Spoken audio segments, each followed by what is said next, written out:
Hello. Hi. Good morning. Good morning. Siguro po magtataka ka na bakit kaya kanya ng itsura ng lahat. Kamusta na talaga? Dahil na-stick niyo po tayo.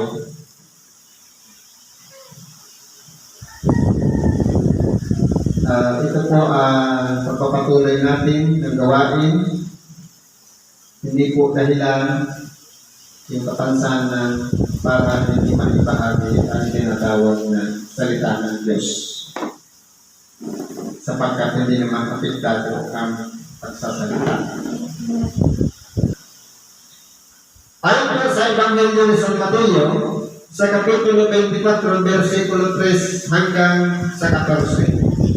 Ito po yung mga panahon na ang mga alagad ng ating dakilang Panginoon ay lumapit sa kanyang nung siya'y nasa labas ng templo. Anong sabi? At samantalang siya'y nakaupo sa bundok ng mga ulibo, ay nagsilapit sa kanya ng bukod ang mga alagad. Na nagsisibag sabi, sabihin mo sa amin kailan nangyayari ang mga bagay na ito at ano ang magiging tanda ng iyong pagparito at ng katapusan ng sanglibutan. Kung pag-aaralan po natin, bakit po sinabi ng kanyang mga alagad sa ating dakilang Panginoon? Sabi po kasi sa Diyos, dito wala naiiwang isang bato sa ibabaw ng ibang bato na hindi ibabagsak. Ipinaalinag ng ating dakilang Panginoon yung kalagayan ng templo na binuo sa pamamagitan ng pagpapatong-patong ng bato. Kumbaga sa atin, katulad ng isang building na sa pamamagitan ng mga bato, ngayon, hollow blocks, bato sa ibabaw ng bato, kaya siya nabuong isang bahay. Dito, pinakita ng ating dakilang Panginoon yung kalagayan ng templo na nabuo sa pamamagitan ng bato.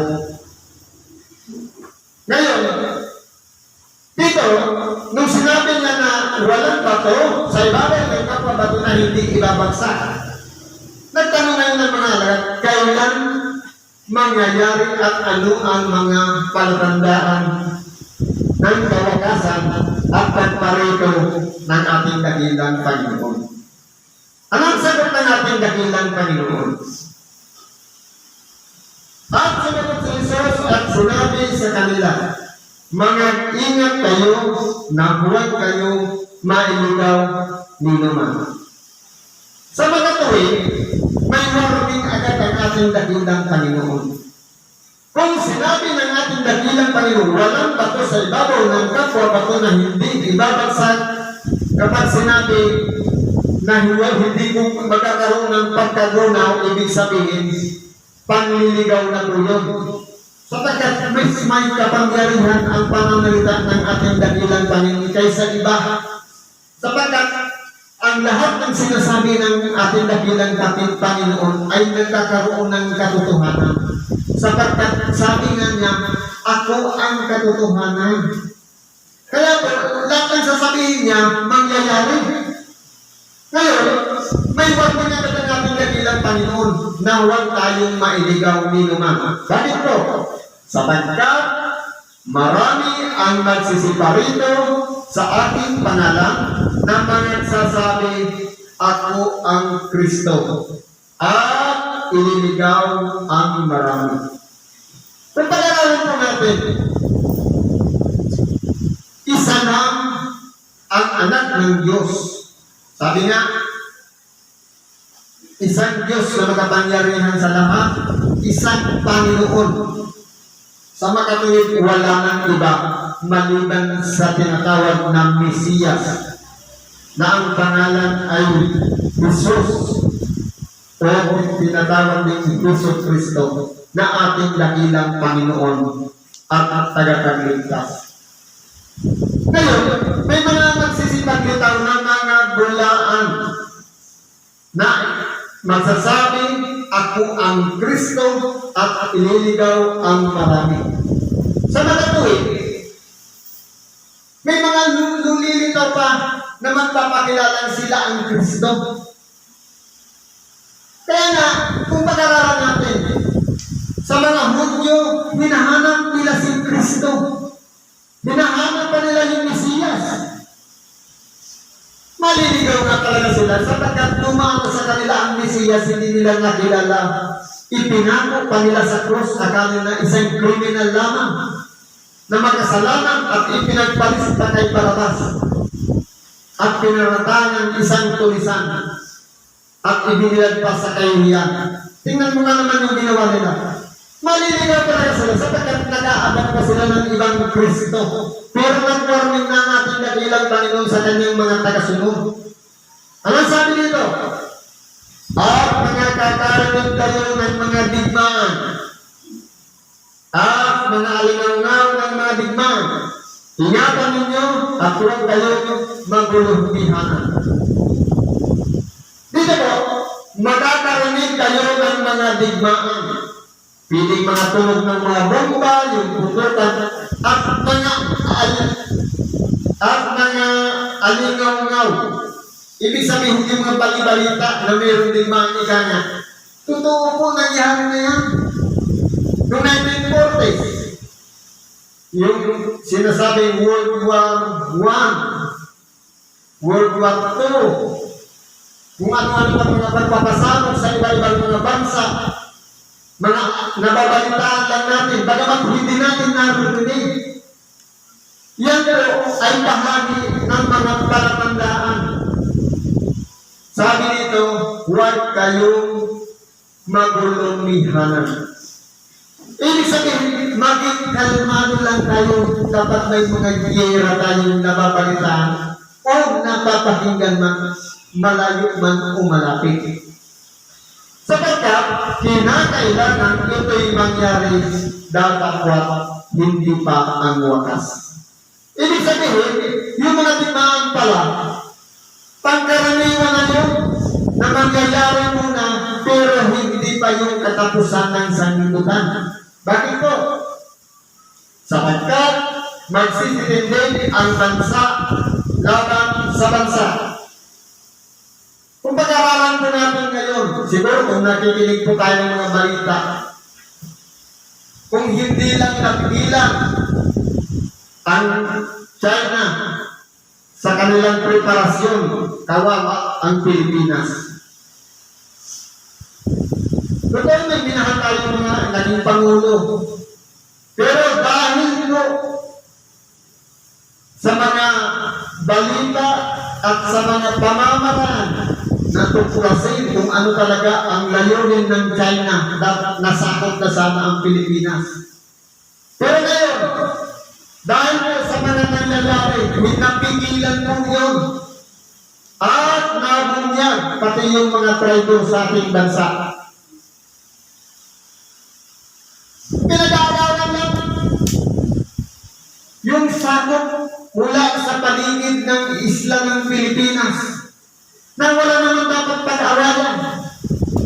Pero yan po ay nakasulat sa banal na kasulatan.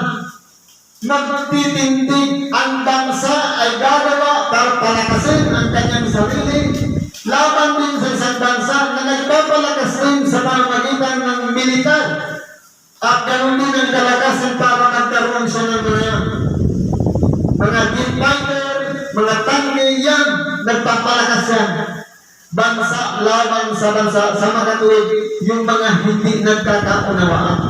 Maglalaban-laban po yan. At ang kaharian, laban sa kaharian. Pamunuan, laban sa pamunuan. Mangyayari po yan. Sinabi po yan ng ating dakilang Panginoon. Ngayon po, hindi ba nabalitaan natin yung labanan sa Ukraine? At ganoon din doon sa Russia. At kaya naman dito naman sa awayan o diyan sa West Philippine Sea. At meron pa yung sa Israel at yung mga Palestinian magkakalaban. Ibig sabihin, yan ay nakasulat at sinabi na yan ng ating dakilang Panginoon. Ano na po sinasabi? At magkakaguto. Totoo po, masyadong nararanasan yan. Pero po, sa lugar ng Africa, marami po ang mga malnourished na wala sa ayos yung kalagayan ng mga bata. Mga payat sila, malalaki ang tiyan. Kulang sa sustansya ang kanilang kinakain. Kawawang-kawawa ang kalagayan nila. Mapalat pa tayo dahil sinanay tayo ng mga ninuno natin na magtanim, maghanap ng kabuhayan. Bagamat sa ngayon, hindi na natin pinahalagaan sapagkat lahat ng mga taniman natin ng mga pinagtatayuan na ng mga gusali. Halos paubos na. Kaya po, mabalat tayo sapagkat nakakaraos tayo, marunong tayong gawa ng paraan para maiwasan natin ang gutom. Ano ba po? At lilindol sa iba't ibang dako. Totoo po, kahit saan nagkakalindol.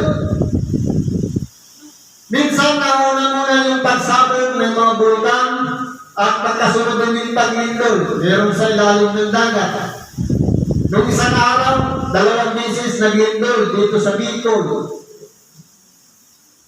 Kumaalala ninyo, alas 3:20, madaling araw, naglindol. Naramdaman natin yan, na yung mga parang dumaan lang na napakarating truck, parang dumaan lang 100 lang yung umuga talaga ang mga lugar natin. Ngayon po, ano bang sabi nito?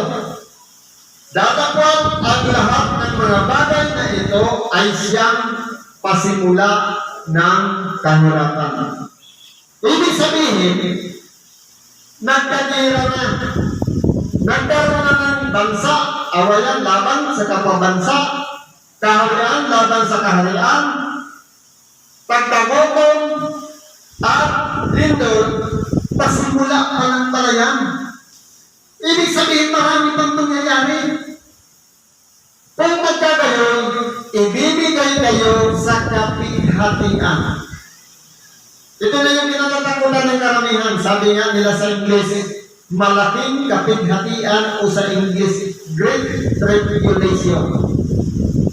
Mga kapighatian, ano po mga kapighatian? At kayo'y papatayin.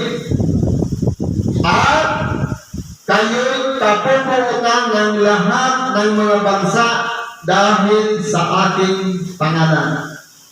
Kaya ito, kung pag-aaralan natin, ang sino man nagpapahayag, nagpapakilala kay Kristo, o nangangaral ng mabuting balita na itinatanyag ang Diyos na makapangyarihan sa lahat, marami pong kaaway. Kinapuputan dahil sa pangalan ni Kristo. Kaya po, huwag po natin iisipin na tayo'y mapigilan dahil sinasambit natin ang pangalan ni Kristo, hinaharangan na tayo at hindi na natin ipagpapatuloy ang pagpapakilala kay Kristo. Dapat po gawin natin na may kalakasan sapagkat hindi po tayo pababayaan ng Diyos. Sa mga tuwing may magiging kalagayan ang isang tao na nangamatay kay Kristo, yun ito ay nasa ilalim ng dambana. At kung nagkagayon maraming mga kritiso at mga kakanuluhan ng isa't isa at mga kakapuutan ng isa't isa. Ito na po yung nakakatakot sa mga bagay na pagpapahayag ng mga bulaang propeta. Na mga ibang pagpapahayag na nagpapunwaray, nagpapakilalang sila ang Kristo. Nagpapakilalang sila kay Kristo. At sila'y sumusunod kay Kristo. Ito po ang warning sa atin. Marami po ang mga titisod o pabagsak at hindi na magpapatuloy sa kanilang gawain, lalong-lalo na ang araw ng pagsama sapagkat tayo po ay mga titisod at mga katanuluhan. Kumbaga, ikakailangan natin ang ating kapwa at ipagkakanulo pa natin. At mga kakapuutan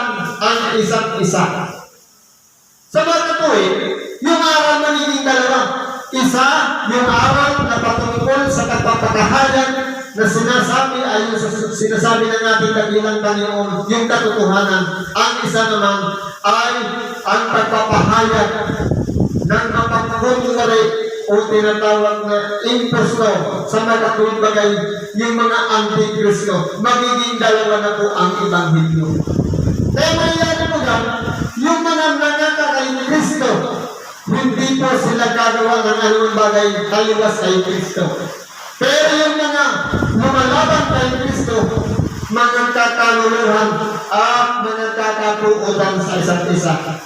Sapagkat ipapalagay ng isa, sila na ang mabuti, at ipapalagay ng iba, sila na ang pinakamabuti.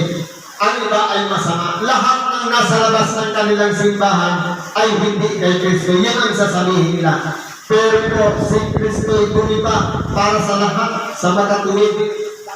Ang lahat ng lahi, bansa, lipi, lahat ng yan pagsasama-samahin sa harapan ng ating dakilang Panginoon. Tao lang po ang nagkakaroon ng pagkakabahabagi, pero sa Diyos wala po. At nagsisipanan ng ibang maraming bulaang propeta at kanilang ililigaw ang marami. Totoo po. Halimbawa ngayon, nagpapahayag patungkol kay Kristo. At meron naman yun sa kabila, meron din nangyayari kay Kristo. Makikilala natin sila sa pamamagitan ng bunga kung ang kanilang mga gawa. Sapagkat kung ipinapahayag ang para sa kaligtasan ng nag-iisa nating kaluluwa, yun ay kay Kristo. Pero kung ang ninanais lamang katanyagan ng kanyang sarili, may pakilala ang kanyang grupo, yan po ay hindi kay Kristo. Sapagkat si Kristo lamang ang dapat nating itanyag at hindi ang pangalan ni naman dito sa ibabaw ng sanglibutan. Sapagkat yun po ang magiging kalaban ni Kristo. Yun na yung tinatawag na mula ang propeta. At dahil sa pagsagana ng katampasanan, ang pag-ibig ng marami ay lalamig. Kapag hindi po napigilan yung katampalasanan o yung mga pagkukumwari ng tao o yung pagiging plastic ng mga tao o ang hindi pagsasalita ng katotohanan, at kapag pinipigilan na ang pangangaral ng Ebanghelyo, at kapag sinasaway na ang nagpapahayag kay Kristo, tunay nga po ang pag-ibig ay lalamig. Kung pag-aralan po natin, hindi ba na naranasan din natin na lumamig ang pag-ibig? Hindi ba na, nung bata pa tayo, sabi nga lang dito sa lugar natin, yung mga pista, hindi ba na pag-ibig yun? Nagbabahagi ka para pakainin mo ang iyong kapwa. Pero nung lumabas na yung mga ibang sinta, ayaw nang maghanda, ayaw nang magpakain, makasarili na. Sa makatuwid, ang pag-ibig ay lumamig. Ngayon, aral ba yun ni Kristo? Hindi po. Sapagkat ang aral ni Kristo ay pag-ibig, mga bigayan sa isa't isa. Sa makatuwid, kung halimbawa, pinapalagay natin matayo yung mabuti at yung iba ang masama, hindi tayo kay Kristo. Sapagkat ang kay Kristo, lahat ipinapakita ang pag-ibig, walang pinipili dyan. Ano man ang lahit natin, ano man ang sikta, ano man ang kinalagyan natin, pantay-pantay tayo magtinginan sa isa't isa sa pamamagitan ng pag-iibigan. Pero kung namimili tayo na magiging kaibigan, ay hindi ka nga kasapi dito, hindi kita kilala, hindi kita kaibigan. Sa mga tuwid, hindi na kay Kristo. Sapagkat ang kay Kristo, nasa ibabaw si Kristo, tayo lang mga tao na nagkakaroon ng pagkakabahabahagi, depende sa mga líderes, sa mga tagapanguna sa atin, lalong-lalo na yung mga nagsipag tayo ngayon ng mga simbahan, na hindi na magkakakilala. Pero dapat yan ay nagtuturingan magkakapatid. Isa lang ang uno. nagkaroon lang ng bahagi ng katawan, minsan hindi na magkakakilala, hindi pa na nagtutinginan o na nagtuturingan magkakapatid. Ano ba tayo sa kanila? At sila ano sa atin? Nasa ibabaw si Kristo, siya ang pinakaulo. Kaya dapat tayo magturingan sa ating kapwa. Kaya sanayin natin ang ating sarili. Ituring natin sila bilang isang kapatid. Ano man ang kanilang sinta, denominasyon o pinagsamahan ng sinta o grupo. Para naman yan, umaligid, tayong lahat ay mga turingan bilang isang magkakapatid. At ipanangaral ang Ebanghelyo ito ng kaharian sa buong sanglibutan sa pagpapatuto sa lahat ng mga bansa. Kaya po, ngayon, ito na yung umpisa. At matagal na rin ipinapangaral ang pagpapatuto sa sanglibutan na ang lahat ng tinurang o sinabi ng ating dakilang Panginoon ay mangyayari. At nangyayari na. Bansa laban sa bansa, karyan laban sa karyan, ang pagkatutong, ang paglingkod, ang mga nangyayari ngayon na ang mga tao nung sumaga na ang nagpampalasanan ang pag-ibig ay lumamig at ganoon din na nagpapangpungutan at nangatitisod o nangagkakanuluhan sa isang isa, nangyayari na po yan. Ibig sabihin, ang lahat ng sinabi lahat ng ating dakilang Panginoon ay pawang katotohanan at ito'y mangyayari at matagal nang nangyari at patuloy na mangyayari. Ngayon, ito na yung panahon na ipinangangaral ang Ebanghilyong ito ng kaharian ng Diyos sa buong sanglibutan. Lumago na po ang panangaral ng Ebanghelyo. Dati noon, meron lang mga simbahan, doon ito na pangaral ang Ebanghelyo. Kaya po ang tao, hindi na makakapagsabi ng anumang dahilan, hindi ako makasimba. Wala akong time makinig ng Ebanghelyo. Kahit nasaan man tayo, merong Biblia, pwede natin basahin. Merong telebisyon, pwede tayong makinig ng mesa o ng mga panangaral ng Ebanghelyo. Merong radyo, nagpupunan ng mga programa sa mga simbahan. At meron pang internet. Bukas lahat nandyan ang panangaral ng Ebanghelyo. Kaya hindi na po tayo makakapagdahilan na hindi tayo o wala tayong panahon para makinig ng Ebanghelyo. Sa mga tuwid, ang panangaral ng Ebanghelyo, araw-araw, pwede natin gawin ang pagsamba. Kung meron tayong internet, araw-araw natin makinig ng Ebanghelyo. Kung meron tayong kasulatan, araw-araw natin basahin. Nandiyan lahat ang pangangaral ng Ebanghelyo sa buong sanglibutan at hindi na yung mapipigilan. Na ito'y magpapatuto sa lahat ng bansa at kung magkagayon, darating ang wakas. Sa mga tuwid, kung pag-aralan po natin, kung mahilig tayo sa research, meron ng mga Muslim na nag-convert na sa Kristiyano. Kapag ipinangaral na lahat ang Ebanghelyo sa buong bansa at nakilala na ng lubusan si Kristo, darating na po ang pagbabalik ng ating dakilang Panginoong Jesucristo. Ang tanong po, handa kaya tayo sumalubong sa ating dakilang Panginoon?